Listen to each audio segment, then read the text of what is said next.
শ্রাবণ মাসে শিবের মাথায় জল ঢালেন ভক্তরা। সেই মতো শ্রাবণ মাসে বিশেষ করে রবি ও সোম বিভিন্ন শৈব ক্ষেত্রে ভিড় জমান শিব ভক্তরা। নদী ও ঝর্ণার পবিত্র জল সংগ্রহ করে কেউ হেঁটে অথবা গাড়িতে করে রওনা দেন বিভিন্ন শৈব ক্ষেত্রে। বাঁকুড়া জেলার অন্যতম পর্যটন কেন্দ্র শুশুনিয়া পাহাড়ের পাদদেশে ঝর্ণার জল সংগ্রহ করেন অনেকেই। তবে বেশ কয়েক বছর ধরে শুধুমাত্র শ্রাবণ মাসে জল সংগ্রহের জন্য ভক্তদের কাছে নেওয়া হয় ঘট, কিছু সামান্য টাকা। সেই টাকায় কি হয়, এ নিয়ে আজকের এই প্রতিবেদন।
এই শুশুনিয়া যে শ্রাবণী মেলা এই সময় চলছে এবং এই সময় একটা অভিযোগ উঠছে ফেসবুকে বা সোশ্যাল মিডিয়ায় আর কি, যে কিছু টাকা কালেকশন করা হচ্ছে।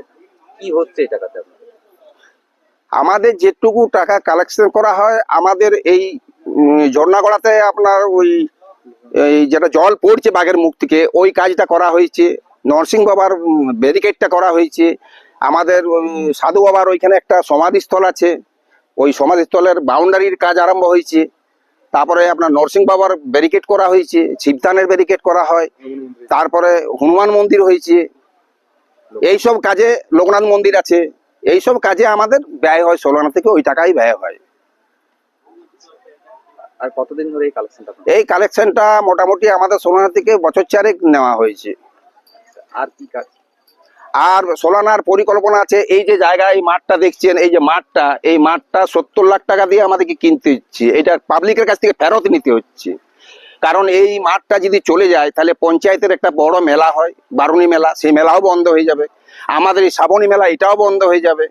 তারপরে আরো আনুষ্ঠানিক বিভিন্ন অনুষ্ঠান হয়, সেগুলোও বন্ধ হয়ে যাবে। ওই জন্য পাবলিক যে কিনেছে তার কাছ থেকে এটাকে হস্তান্তর করার জন্য আমাদেরকে 70 লাখ টাকা দিয়ে এটা কিনতে হচ্ছে। একটা অর্ধেকটা কেনা হয়েছে, এই টাকা আমাদের সোলানাই ব্যয় করছে।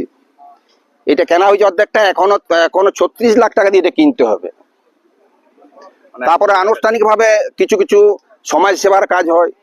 গত বছর এই ভোলে বাবাতে একটা অ্যাক্সিডেন্ট হলো ছাতনায়, তাদেরকেও 30,000 টাকা দেওয়া হয়েছে, আমাদের এই সোলানার ফান্ড থেকেই দেওয়া হয়েছে। তারপরে প্রশাসনিক ব্যাপার আছে, 60-70 জন প্রশাসনিক থাকে, আমাদের ভলেন্টিয়ার 60-70 জন আছে, তাদের খাওয়া দাওয়ার ব্যবস্থা আছে, জলের ব্যবস্থা আছে, বাথরুম আছে। এইসব সব করা হয়। তার মধ্যে যেটুকু বাঁচে সেটুকু সোলানা ফান্ডেই থাকে, সমাজসেবীর কাজে ব্যবহার হয়। এই যে এত বড় মাঠটা, একটা বিশাল অ্যামাউন্ট, প্রায় কোটি টাকার কাছাকাছি। হ্যাঁ, প্রায় কোটি টাকা।